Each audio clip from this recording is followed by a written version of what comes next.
Tratamento medicamentoso reverteu sintomas do autismo, isso em camundongos. Transtorno do espectro autista é um quadro complexo, a gente tem várias causas, vários processos etiológicos envolvidos, tem componente genético, tem componente ambiental, em alguns casos tem componente inflamatório. No ser humano, alguns estudos já tinham demonstrado inflamação elevada durante a gestação está associada à alteração comportamental, principalmente comportamento repetitivo e algumas características do espectro autista. Cientistas estudaram camundongos, o que eles fizeram?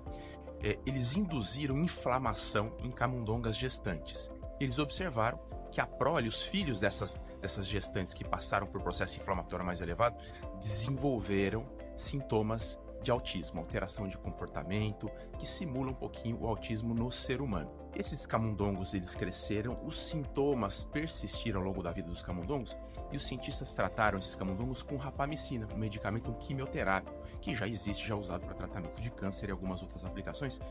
Eles viram que os sintomas, olha que interessante, reverteu em 2 horas após o medicamento.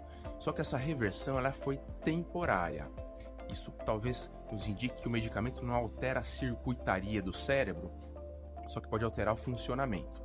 Bom, por que isso é importante? Primeiro, a gente tem alguns indícios que a inflamação também é importante no espectro autista no ser humano, só que isso ainda é muito incipiente. Será que no ser humano a gente também tem essa importância da inflamação? Talvez não em todos os casos, mas em alguns casos dos indivíduos que desenvolvem o espectro autista?